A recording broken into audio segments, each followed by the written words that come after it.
Hello there, it's Julian, back with another business lesson. Right, so today I'm going to be giving a lesson about consumer behavior as seen through the lens of Christianity, right? Specifically, the 7 deadly sins. The reason why I think this is useful is because I think that human behavior can be condensed into this view of reality, this view of behavior, right? People are motivated by sins. It could be pride, it could be envy, lust, and I think that there's great value in understanding human behavior. I think that you can use it in your business, right? So, a little background, or a little reasoning here. Business schools, MBAs, they will teach you different ways of looking at consumer behavior. Right? There's communication matrices and things like that. But business schools have only been around for 100 years or so, whereas the church has been around for over 2,000 years.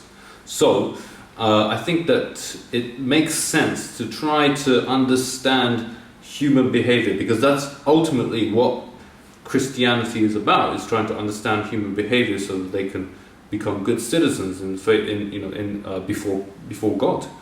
So I think that they have the history, and they got the right motivation. I think that we can, as business people, we can learn something from that. Okay, so first I'll start off by defining the 7 sins. This is in Japanese, so if you want to get a tattoo or something, like, you can do that. First thing is gluttony. Gluttony, what is it? Basically, gluttony is failure to control your appetite. Right? It could be for food, it could be for drink, alcohol. Now let me ask you, what business do you reckon exploits people's gluttonous nature? I think that, for example, buffets or all-you-can-drink deals, right? These businesses, they understand that people cannot help themselves.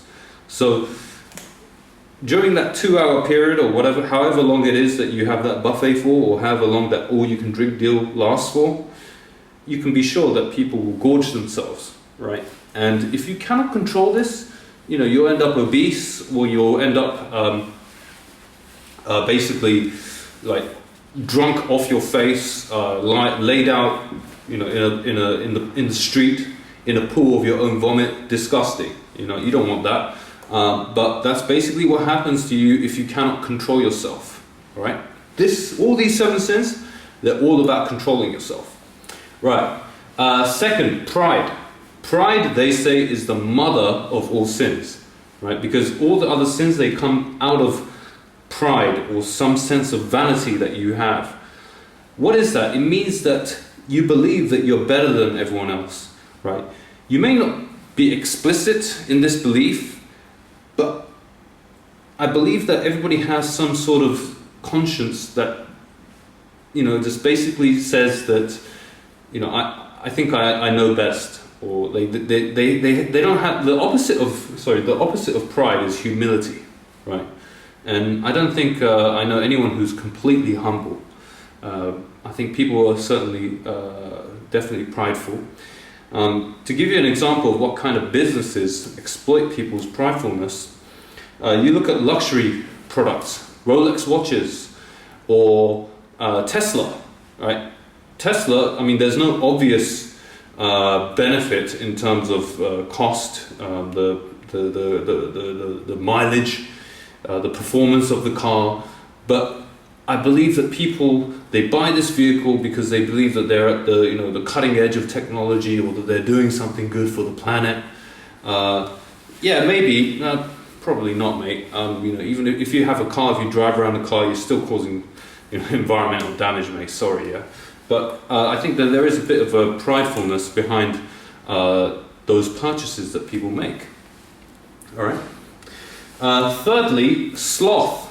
Slothfulness is listlessness, but I think it's better defined as laziness, right? So I'm talking about weekends, Sunday afternoons, just spent kicking back, watching YouTube, right? Video after video, just letting the algorithms recommend to you the videos that you're most likely to click on. And basically, you're not getting anything done with your time. That trait of human behavior is exploited by these big companies that they design their platforms. Facebook is designed to keep you on that platform. YouTube is designed to keep you on that platform as long as possible, right? And advertisements, they overlay those advertisements on the media that they have on their platform, right? Because the companies, they realize that people are pretty much too lazy to do anything about the adverts, right? If you're watching TV and the commercials turn on, yeah, maybe you'll change the channel, or maybe you won't. You just let the thing play. But yeah, laziness. That's something that people have innately, and you want to control that, right? All right. Fourth one is greed. Greed is good, they say, but too much greed. What are you going to end up with? Basically, you're not going to be happy with anything, because what is greed? It's dissatisfaction with what you currently have today, right? And I think that's very closely related to ambition, because what is ambition? Ambition, ambition is a word that I really dislike, actually, because in our society encourages us to be the best version of ourselves, to be ambitious, whatever, right? Whatever happens to just being grateful for what you have, and that's the opposite of greed, I think. Now, to be dissatisfied with what you have, I mean, a business that utilizes that is, for example, LinkedIn, right? People upload their resumes, their CVs to LinkedIn, and what are they doing? They're advertising themselves to get another job, hopefully a better job. Why? Because I guess they believe that they can do better, right? And so that is kind of connected to the idea of not being happy with what you have. So I encourage you all to just kind of try to control your greed, your ambitiousness, if you want to be happy, right? Don't strive for happiness. Just be happy that you're here today, that you have your health, that you have your family and things like that, right? You can't forget that. All right, lust. What is lust? It's sexual desire. Now, I'm not going to ask you what businesses make use of lust, because it's obvious, isn't it? It's porn and those things. But I think lust works on a much, much deeper subconscious level.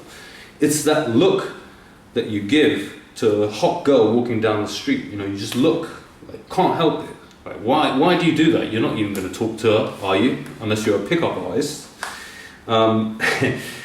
So there's no point to this behavior, right? I'll give you another example. Facebook, right? Sometimes, I see a comment from a friend, and his friend or her friend is hot, right? I'm not friends with her, so I don't know who that is, but I can see a little box of the profile icon. I'm going to hover my mouse over that, just so I can get a closer look. And why do I do that? And it makes no sense. It's not like I'm going to start messaging them, or just if it's going to lead to anything. There's no point. But we're distracted every day by these things that we cannot control. That's lust. Right? It's not always to do with the dirty business of sex and things like that. It's just something as innocent as a look. It's lust. All right, wrath. Interesting one. What businesses utilize wrath? I think something like Twitter, where people are just constantly bitching about something or another, just this kind of commenting and everything, just talking about how terrible the world is. I think that this is kind of an exploitation of human weakness, of wrath. Actually, a better example is the recent, I wouldn't say recent, but over the last 15 years, there's been a surge in the number of social justice warriors in our society. So I'm talking about vegans, Right? Nothing against vegans, but I do believe that they feel wrathful towards society for doing what they do towards animals. Right? So they feel some sort of anger, and that motivates them to change their lifestyles or to, get the latest KFC vegan burger or whatever. Maybe just enter a farm, trespass it, and take video footage of free animals or whatever. They're motivated by wrath. I think a lot of these social justice warriors, feminism is another one, right? These people are very, very angry with the world. The people who believe in inequality gaps, they're angry.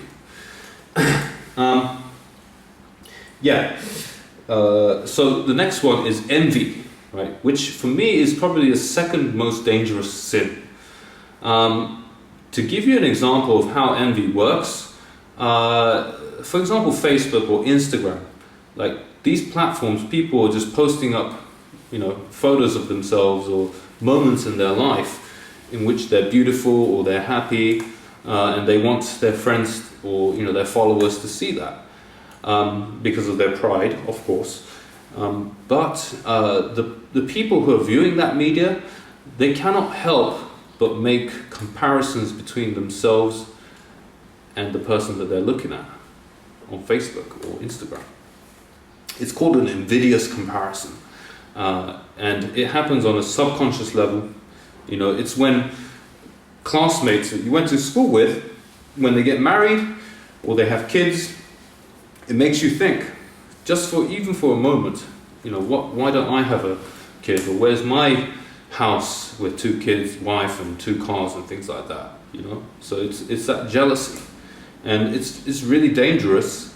Why? Because it's a fantasy, right? It's only a moment in that person's life, yet that idea can grow in your head, and you can start thinking that the person that you're jealous about is having this amazing lifestyle, when that person might actually be very miserable in their life, but they only showed one moment of their life on Facebook or Instagram. And then you can become very bitter and envious and wrathful. So it's a dangerous sin, right? So you want to control that. The aim of all these sins is to control it, right? Now I'll give you some stories from personal experience, and also my weaknesses. My weakness, my 2 greatest sins are wrath and pride. Wrath, because I don't really get angry or sullen. I become quite hateful and spiteful in certain situations, and a lot of that is fueled by my pride, my vanity, the sense that I'm better than everyone. So here's an example. When I first moved to Tokyo, or when I first came to Tokyo, 4 years ago, I moved into a guest house. Right, this guest house was crazy. It had like 70 people, 70, and it had about 50 guys and 20 girls. Right, so you can imagine how competitive this place is, right? Like, if a hot girl comes in, like all the lads are going to be trying to like impress that girl. So I lived in this like really kind of charged atmosphere for about a year and a half, right? And in this place, I got to witness some of the most sinful behaviors that I've seen in the world, in my life. Now there was one woman, her name I'm not going to say here, I'm just going to call her Sally, right? Sally, she was gluttonous to the extreme. She was constantly eating food, and when she was not eating food, she'd be talking constantly about what she's going to be having for dinner that night. And that's innocent enough, whatever, right? You don't think, who cares what they eat? But there was something in me that just made me think that this person is just like obviously she's a bit obese. Why does she need to do this? Why does she need to always be so focused on food?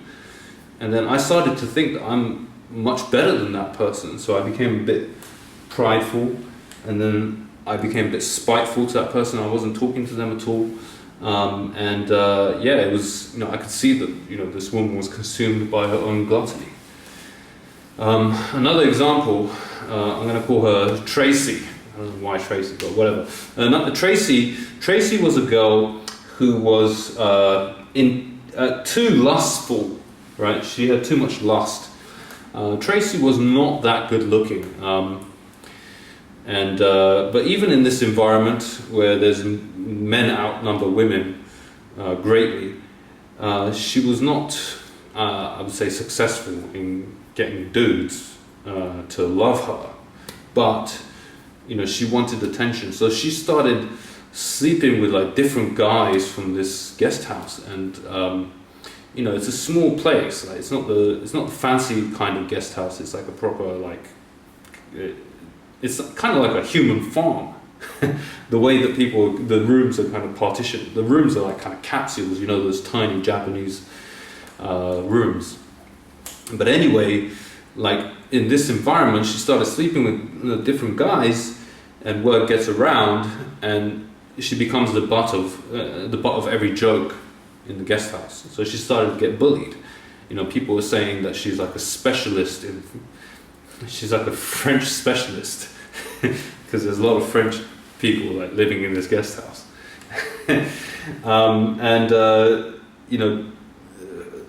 A few months into this kind of craziness, she stopped showering. Right, it's crazy. Like whenever she stepped into the room, it smelled like clothes that you leave outside and it rains and it smells weird. That kind of smell. That's how she was, and she had lost all self-respect for herself. And one time I came home, and in the living room she was there in the corner, laid out, like completely like laid out like that, and just like available. And I just thought, man, this is awful. And I thought that this woman had just been overcome by lust and driven to the edge of decency. Not even edge, like way beyond decent. So in that sense, my pride and wrath were kind of fueled by observing people who were too lustful or too gluttonous. That made me really hateful towards them. I didn't chat to them, I just looked down on them. I looked down on them because I thought I was better than them, because I had my pride. And in this way, the 7 sins are a very, very good way of understanding human behavior, right? Another example, my friend, he's a sloth, right? He basically just doesn't do anything, right? He's like 28 years old now, no career. His hobbies are, sleeping and watching YouTube on his phone. And he's almost 30 years old. He's done like nothing in his 20s. I mean, it's not really my place to say, of course. And I got no right to say, to criticize that kind of behavior. I ain't God, right? But basically, that's somebody who's consumed by sloth. He probably wants to be somebody in the future, just not today. Maybe tomorrow he'll try, but if you let sloth take over your life, you're basically be going through life and without achieving anything of substance. So it's a dangerous sin. I already spoke about greed. I think if you're too greedy, you're never going to be happy. You're never going to be satisfied with what you have already. Oh, I have another example with envy. Envy is, I have a friend, we'll call him Nicholas, and Nicholas recently joined Facebook, and we went to school together, and he basically approached me, and we connected after like 10 years, and the first thing he asked me was, "Julian, how much do you make?" I was like, why the hell are you asking me this? Like, what does it matter to you? And he couldn't really answer that question. But the thing is that he told me that in the previous month he had bought 3 homes on credit, right? They got this kind of weird subleasing scheme, some kind of really dodgy scheme of borrowing money to buy homes to let out and the profits all go to the agent, basically. And you might get some money after 25 years, but it's well dodgy.